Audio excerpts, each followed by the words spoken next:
Hey everybody, I'm Sean, and welcome to another episode of Angling Spiders.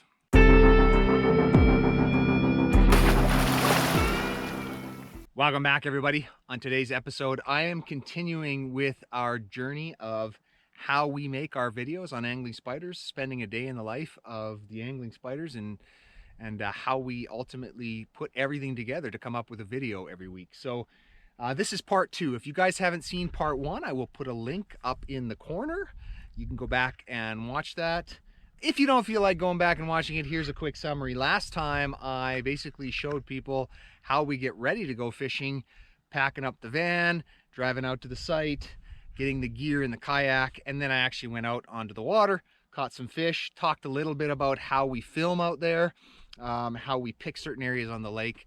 I'm going to continue that today. It is only part way through the fishing day. I am hoping to get back out on the water to catch some more fish. I just stopped to take a break, rest my legs, get something to eat and drink, which was a natural stopping point for the video. And so this is a great place to pick it up on part 2.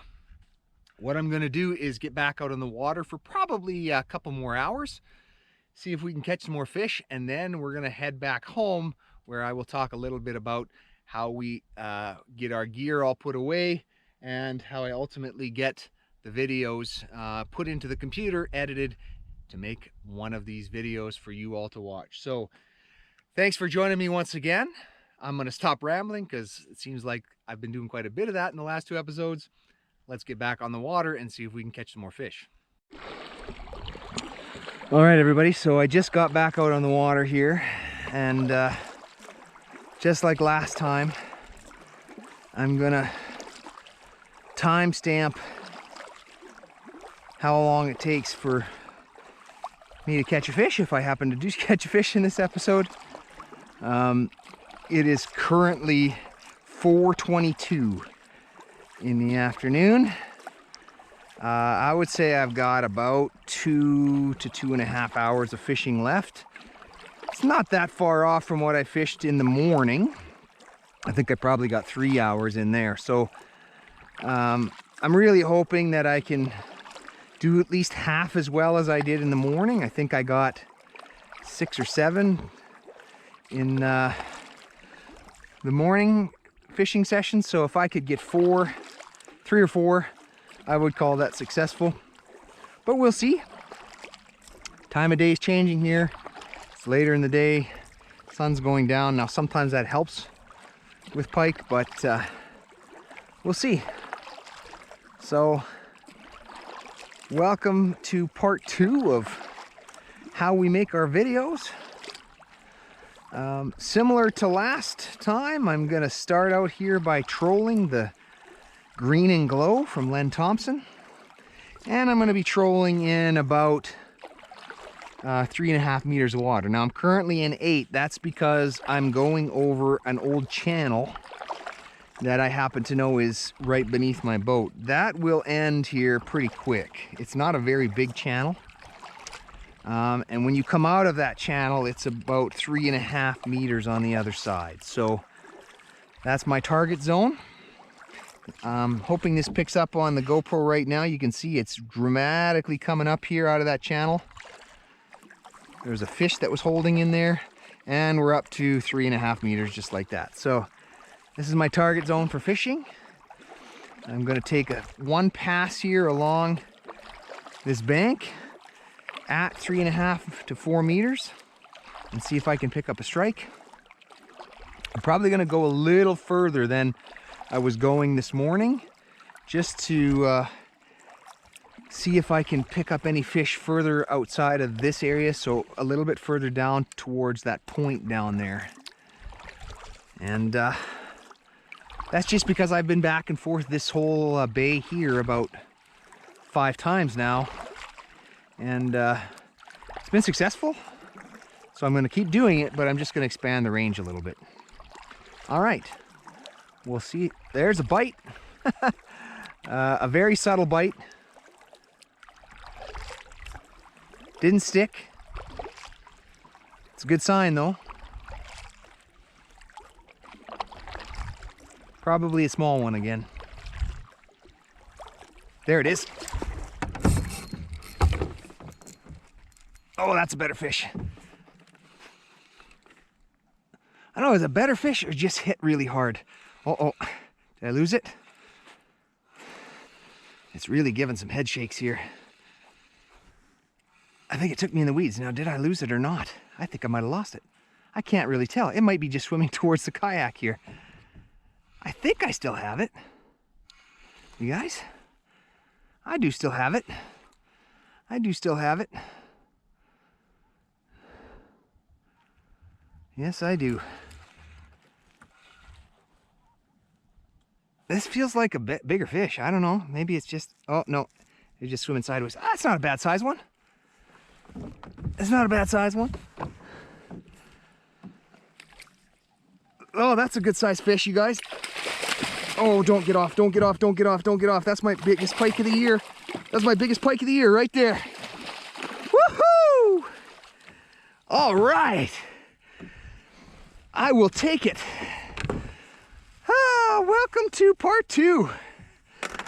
I am looking forward to getting this thing measured and weighed. That is without a doubt my longest pike this year. I'm not sure about the heaviest, but I think it's both.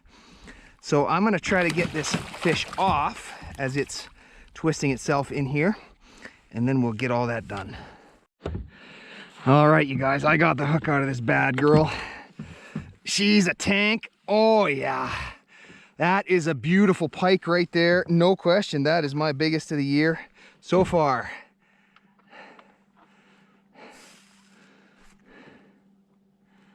That is 31.5 inches.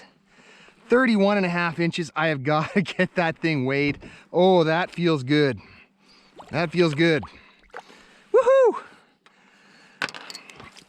I'm kind of hoping she's about 7 pounds, but we're gonna see. All right, you guys, here we go on the weight. If I can lift this big girl out of the water. Oh, she's only 5.6 pounds. I would have thought bigger, but it is still my biggest of the year. So that is some cool stuff right there. All right, guys. So as I said, just caught my biggest pike of the year so far, at least measured, I think. I was thinking I did catch a 33-inch pike, but I don't remember when that was. Anyways, as far as I know, this is my biggest pike of the year. She's a feisty girl. She's heavy. She's a beautiful fish. I hope that's picking up on the camera. Oh man, does that feel good? This is a beautiful fish, and I'm gonna get her released. Woo! That was a nice one. Got her off the grips here. Look at the girth again on that one. Similar in size to the one I caught at Eleanor, and there it goes. Oh, that's the way you start it off. Right there for part 2. Woo! Okay, let's keep fishing. I just started recording here again. I just remembered I forgot to timestamp that one, guys. That was at 4:35. 4:35. And there's a hit while I'm talking. Got another one right there. Nice. So I let that fish go at 4:35. I caught this fish at 4:36. Always like 2 fish in 2 minutes. This one's definitely not as big as the last one, but I am not complaining. Still a decent size, I think. It's not a small one, that's for sure. I'm turning my kayak, so it's more than 20.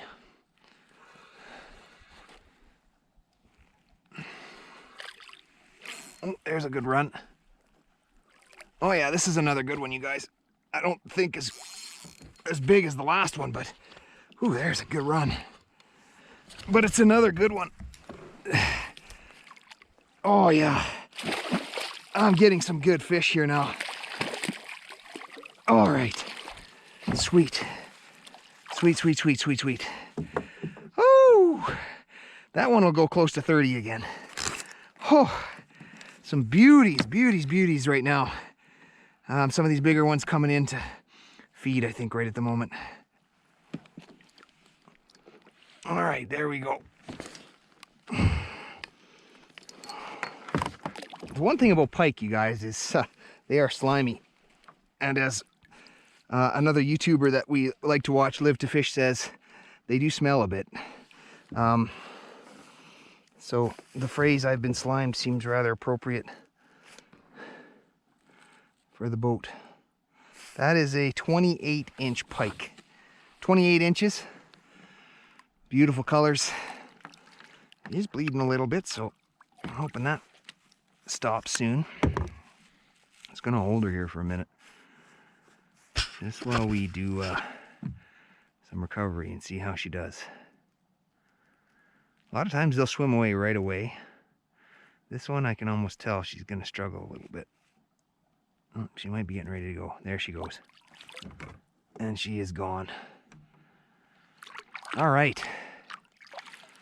That release at 4:42, so takes a while to get these fish off the hook and release sometimes.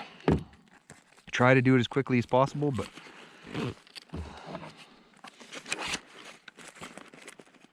anyways, that is another nice fish, and I will take it. And we are not done yet, ladies and gentlemen. All right, so in part one of this day in the life of shooting an angling spiders video, I went over a little bit in terms of how or why I started at this part of the lake and the area that I was targeting in terms of depth of water and the lure that I'm using. One of the other questions that we get often is, how do you know how fast or slow to go when you're trolling in a kayak? And I've said it many times before, it's a bit of trial and error. But here's the easiest way to figure it out. First of all, find the fish. So we already know, as I've shown, that today the fish are holding between 3 and 4 meters of water. Now, obviously you're not going to be able to do that if you don't have a fish finder, but you could just find where the fish are on the lake and stay roughly at that depth.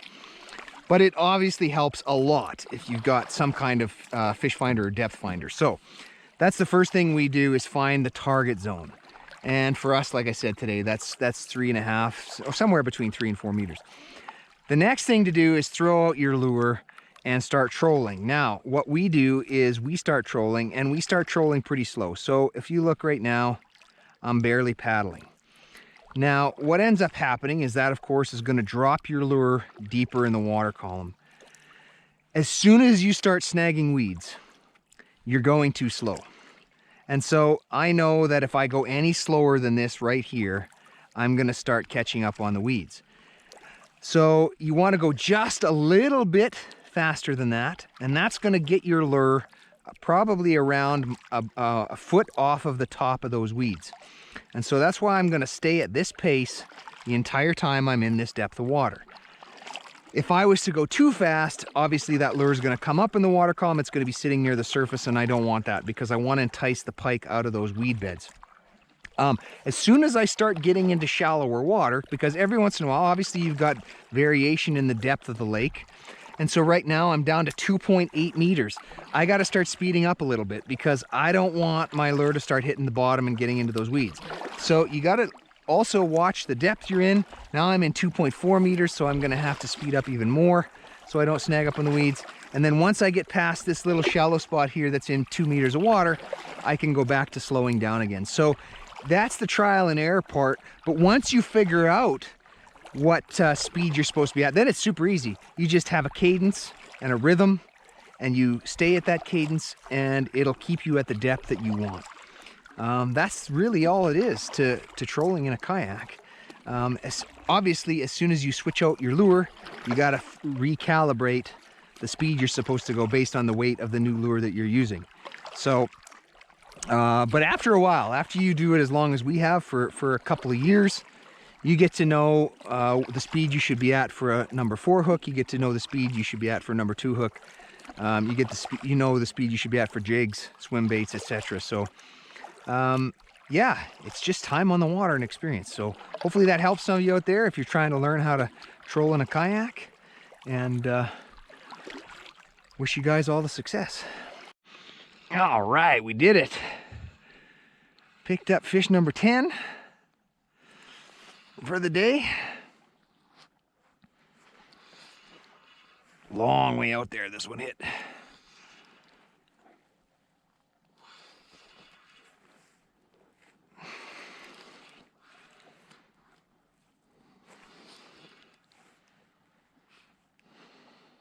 Feels like another decent one. Not huge, but maybe it's just fighting good. It's kind of gone down into the weeds here. Maybe that's the problem. I think this one nosedived into the weeds on me. Yeah, that's what happened. Another weed monster. Look at that. All right, what I'm going to do is clean this one off right here and do a release right here. Yeah, those weed monsters, they can really trick you into thinking you've got something a lot bigger. So that is not a giant. That is the smallest one I think I caught today, except for that one in the last video that was in the mouth of the pike that I caught. So yeah, if I was to tail that behind right now behind my kayak, I would probably pick up a really big pike, but that is illegal. You cannot do that. Oh man, is it gorgeous out here. Perfect temperature. Calm. Rarely happens in Alberta. And the fish are biting. How can that be in any way bad? Oh, it's so nice.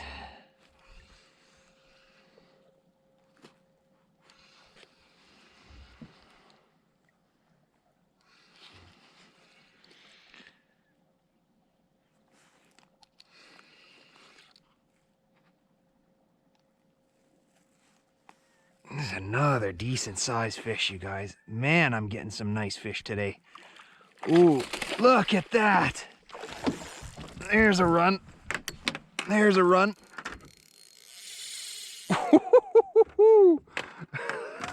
I might have to slow-mo that one. Oh, that was fantastic. That is a good sized fish. I don't know if I can get her in, but that is another. That's another good one. That is another big one today. I think this is bigger than the last one. Whew. Oh man, thick this one is. I'm gonna get this hook out. It is barely hooked. I barely got that fish, you guys. That fish is out. It just completely soaked me.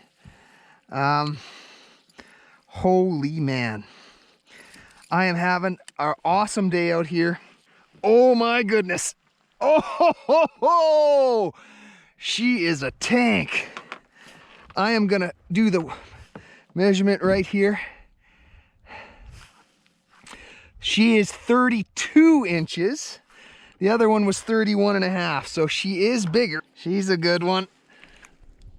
That fish is 6.4 pounds. Woohoo! I will take that right there. That is without a doubt my biggest fish this year, you guys. That is fantastic. It is not anywhere near my PB. My PB is 14 pounds. All right, you guys, look at this fish. Oh my goodness, and she is fat. Woo-hoo-hoo-hoo. That is a tank right there. Oh my goodness, look at how thick that thing is. Man, does that feel good. Thanks for sharing this experience with me. Oh, that feels great to catch a fish that size. And now I'm gonna do the release. Oh, Man, we have caught some tanks tonight. All right, you guys, I'm gonna do the release of this beast. Look at that thing. Oh my goodness. Huh. I knew I was gonna get some good pike this fall. I was not expecting that. Look at that belly. Oh man, I can barely lift her. That feels so good.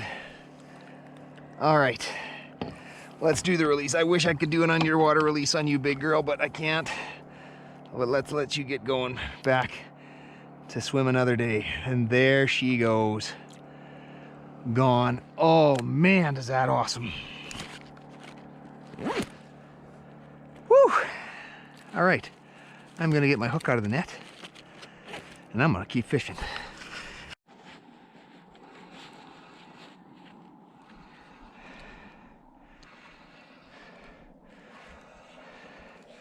I had a massive hit here, and I can't tell how big it is, but man, did it hit hard. I would say it feels like it's a good size, but once again, might have gone right into the weeds. They do have a tendency to nosedive in there and do that. And so that's possible. And in fact, I think it's probably likely. But it hit good anyway. It hit really hard.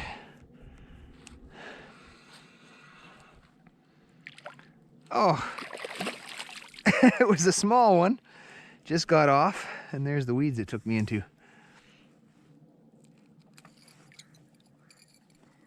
You know, sometimes I wonder, those ones that hit really hard like that, if it didn't hit and maybe a really big one also hit it, like before. Because that felt a lot bigger than that little thing. That was at 6:16. All right, you guys, so I am headed back. Sun's getting low, and I want to get the equipment packed up before it gets too dark. All right, everybody, I am back. I've already unloaded the kayak and loaded most of the gear into the vehicle. Basically, I just do everything in reverse from when I loaded into the kayak in the first place. The next step is for me to get the kayak loaded on top of the van, which is always tough at the end of a long day of fishing. It's the last thing I want to do, but it's got to be done. There's the kayak sitting down here on the lake. As you guys can see, it is a gorgeous evening out here. The sun is now almost down. There it is in the distance, and it is perfectly calm. I could have probably been out there for another 20-30 minutes, but as I said before, I wanted to pack up while there was still some light, but doesn't take anything away from the view right at the moment. In terms of the day, I think I caught 16 or even 17 fish. I'll have to go back and look at the footage. That's a successful day any day. So pretty fantastic day of fishing. Not what I expected coming out here when I thought about filming this day in the life series, but pretty successful nonetheless, so I'll take it. The next step is for me to, as I said, get loaded and then drive back home. I'm also going to use that heated lunch kit again. For those of you that didn't see it, check it out in the last video. It's a lunch box that I plug into my van and it heats up whatever's inside. I'm gonna put those bean and cheese burritos that we made in the morning in there for my supper. I'm going to put them in there for about a half an hour. When I turn at the highway, I'm going to stop and I will show you guys that they're warm. I'm going to have a snack and that'll be my supper. So, all right, I'm going to get it loaded, get on the road, and I will talk to you guys again when I get home. All right, you guys, I have no idea if this is going to show up. It is dark out here. I just hit my corner where I'm going to turn to head back to Calgary, but I've had my heated lunch kit here going for about the last, I would say 35 minutes. For those of you that saw the last episode, I used this thing to cook my breakfast croissants. And now I have heated up my bean burritos, and ooh, they are hot. So this thing is fantastic. It heats up really fast. As I said, they were only in there for 35 minutes. They are piping hot right now, so I am gonna grab these, have some supper, because it's about 7:30 here, and get back on the road. All right, everybody, so I am back home, and obviously not the same day, but got everything put away. Basically comes out in reverse order, everything gets hauled back downstairs. I guess the only key thing that I will say is you've got some gear now that's wet, so if you're storing it in containers, make sure that you allow it to dry out before you put it away. Once it's dry, then we repack it in those Rubbermaid tubs so that it's ready for the next trip. So that's that process. Now the next step, once everything gets put away, is to get the video made, which is done in our editing software, and I will show you that next. Okay, everybody, if I've done this right, you're actually seeing a video of me within DaVinci Resolve talking about the software that we use. So I've mentioned it before, we use DaVinci Resolve to edit our videos. In order to do that, we have to transfer the files from our phone into the computer. We then import them into DaVinci Resolve, and that creates a list of potential video files that we can use to create our overall video for YouTube. All those files are showing currently on my right-hand side here, and that's the library that we have of clips that we can use to create our video. Before I get to showing you how we do that, it's an important thing to mention that we also have to change the settings of our project to make sure that, one, we get an output that's 4K video, and two, that the frame rate matches the frame rate of the camera. Now, one of the interesting things about our GoPro Hero 7 Black is that even though it says it's recording in 60 frames per second, when you actually look at the properties on the clips, it's recording at something like 59.94.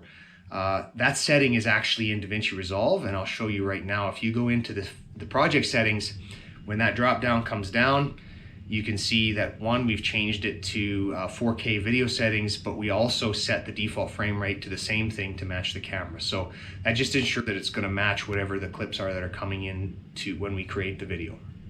All right, so the next step is for us to take those clips, put them into the timeline in DaVinci, and then cut them together to make one cohesive video. So I'll just show you a little bit of that next. Okay, everybody, so I've paused the video here because I have to do this live, but basically what I've done is this video is not yet complete. I haven't added the ending, which is our Angling Spiders outro, and also I haven't added the after credit scene. As many of you know, we often have a blooper or some other small clip as an after credit scene after the Angling Spiders basic. And if you don't know that, you can go back and watch some of our videos. So down here is the entire timeline. This is all the clips that I've put in here and edited, and I'll just show you how this works. So if I want to add the next one, which is our Angling Spiders outro, all I have to do is drag it down here to the end of the video. And now if I go to the end here, you will see that as soon as I'm done talking, let me get it here, it'll run this.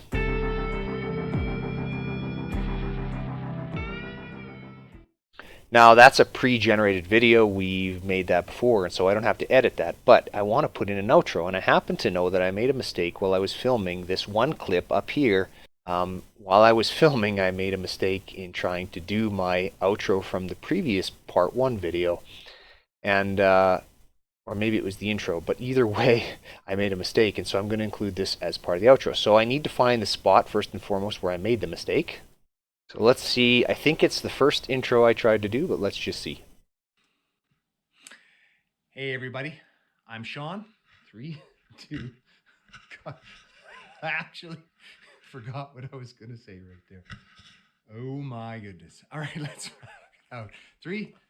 Okay, so that's the part I want to include, but I do not want the rest of this footage that's at the end, because that's the stuff that I didn't mess up. So what I got to do is drag this until the point that I want to cut it off. I was going to say right there. Oh my goodness. All right, let's round it out. 3, 2, 1. All right, I want to end it right there, so all I do is this little clip tool. That clips the video there. And then I can select the last part behind it, delete it, and now that is my outro. There you go. So it's worked out. I've got it cut the right way that I want, and now all I need to do is go back and finish this off. All right, so we've done the cut and paste of our clips. We've inserted our video for our intro, our season 3 intro. We've, in some cases, added some text boxes, which is relatively easy to do in DaVinci once you know what you're doing. Then all we have to do is double check that we've got the right cuts in the right places, that we've got the edit the way we like it, and then we have to render it. We hit the render button. That's going to generate all of those clips together into one video. We output it into MP4 format, which matches YouTube, and then we have a video. And then all we have to do is upload it into YouTube like all of you do. It takes a while to process because it's a 4K video, and so because of the higher resolution, it takes YouTube usually a couple of days to get the entire video processed. Once that's done, we publish it on a weekly basis. And for us, we try to publish our videos on Saturdays. Doesn't always work out because of the fishing or because of the editing or because of the upload time it takes to get into YouTube. But in general, we try to get a video out every weekend unless we've got a special episode that we could fit in there. So that's how it all works. That's how it all comes together. And then we rinse, repeat, and head back out onto the water and do it all over again to create our videos. So I hope you guys have really enjoyed sharing this process with me and learning a little bit about how we make our videos. If you guys have suggestions for anything else you'd like to see from Angling Spiders, please let me know in the comments below. We're always looking to do some different things to make sure that we're providing some interesting content. And hey, last thing is, of course, as always, if you guys like the video, smash that like button, hit subscribe. And until next time, good fishing.